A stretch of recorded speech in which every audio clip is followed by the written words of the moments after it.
Şimdi davamlaştırmaz, hürmetlik vatandaş. Yukarı leksiyana devam, ikinci bet ketten, üçüncü bet. Başlayayım dedik, uçakta. Baltık boyudaki devletler, tek devlet idi. Litva, Litvan, Azaniya'dan başka yana Finlandiya mı var idi. Demek tek devlet idi, Baltık boyudaki devlet. İkinci Dünya Vuruşu'nun partlışı ağışıp, 1939 yılı 8. ayının 23. günü gördünüz mü? 5'deki 23 oxşaşmış şartname imzalanan günü doğrulab oturğuna mayışne. 1939 yılı 8. ayının 23. günü Stalin ve Hitler keyin dunyoga ma'lum bo'lgan Sovet İttifaqı Germaniya o'zaro tajovuz qilishmaslik shartnomasini imzoladi. Yani Molotov-Dimitrov şartnamesini imzaladı. Bu şartnameye asasında Finlandiya, Azaniya, Latviya ve Litvan, Germaniya bilen Sovetliklerinin tesir dairesideki rayla kılıp ayırıp elinde. Bu devletlerin hiç kandak haberi yok idi bu şartnameden, bu işten. 45. 8. ayının 14. günü çünkü Sovet dostluk, ittifaklık, hamkarlık şartnamesi imzalanganda Uygurlarning haberi yok idi. Hatta Uygur Demokratik İnqilabıga rahbarlik qilgan Ahmadjon Qosimovlarning buningdan haberi yok idi, vatandaş. Moskvada maxfiy imzalangan şartname davrida Uygur Milli Demokratik İnqilabıning rahbarlarining furala buyoq tursin rahbarlarining haberi yok. Bu devletlerin hiç qanday haberi yok idi. Neticede Azaniya, Latviya ve Litvan 1940 yılı Sovetler tarafından besep elinde. Jutup elinde. Müstakil devletlik ornudan ayrılıp kaldı.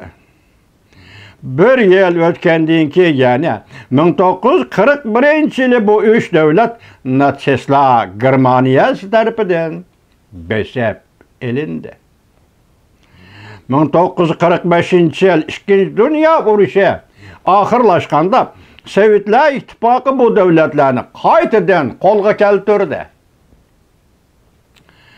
Baltık boyudaki devletlerinin meylige bakmay turup, qo'shni devletlerinin menfaatini kurban kılıp bu devletini egellep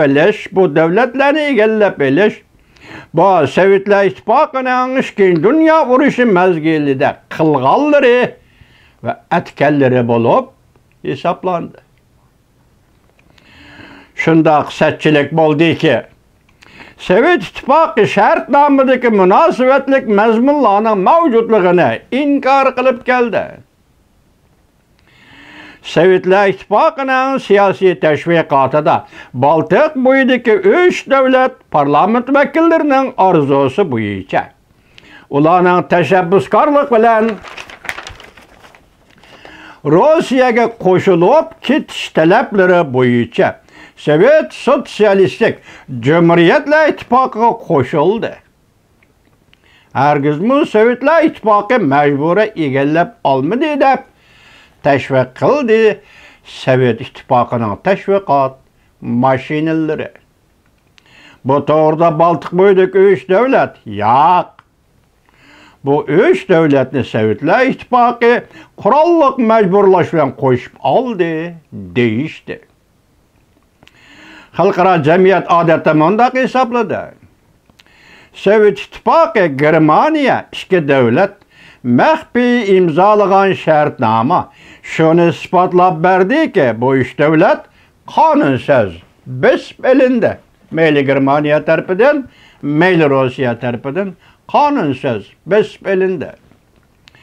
Shunda qilib shu kundan boshlab Baltık boyidagi 3 devlet Sovetler İttifakı'nın ittifaqdosh cumhuriyetleriga aylanib taki 1991 yılı Sovetler İttifakı parçalanğıcha Sovetler İttifakı'nın tarkibida bo'lib keldi. 1989-yılı Baltık boyidagi 3 davlatning Moskva bilan bo'lgan munosabati jiddiyleşip ketdi. Litva birinchi bo'lib 2 million kishi imzoli xat yozib, qarshilik ko'rsatish harakatini boshlab berdi. Sovetlar İttifoqining Litvadan chiqib ketishini talab qildi. O'xshashli Litvan Kompartiyasi Sovetlar İttifoqidan ayrilib ketishni o'ylashdi. Arkadılla 1989-yıl 8. ayının 8. günü Azaniye saylam kanununu özgertmekçi oldu. Hem de köçmenlerini çeklemekçi oldu. Bulup Rusiyaliklerin saylanış hukukunu çeklemekçi oldu. Ağıldın bey, köçmenlere emçekleri irip gitip atkan oluştular. Anladın mı gap ne? Sen yat adam, sen Türk ya ki Türkiye için, Türkistan için hareket kıldık adam tanımay mısın sendeki adam ne? Ben Uygur için sözde vatamam, bunun iki Uygurca. Sözleşti ügünü vakılamıştım, hemen sen de anladın mı gap ne de vatam? Anlattı hocam, anlattı. 1989 yılı 8. ayının 8. günü Azaniye saylam kanununu özgertmekçi oldu. Hem de köçmenlerini çeklemekçi oldu. Anladın mı? Bulup mu Rusiyaliklerin saylanış hukukunu çeklemekçi oldu. Yakında kilidi. Sana bu iş yakında kilidi. Tayyarlık kılıptı hocam. Ulus kuruş için tayyarlık kılıptı. Bulup mu Rusiyaliklerin saylanış hukukunu çeklemekçi oldu. Bu iş Rusiyalik işçilerin iştaşlap, namayiş kılıp narazılık bildirişine sebep oldu. Azaniye'de.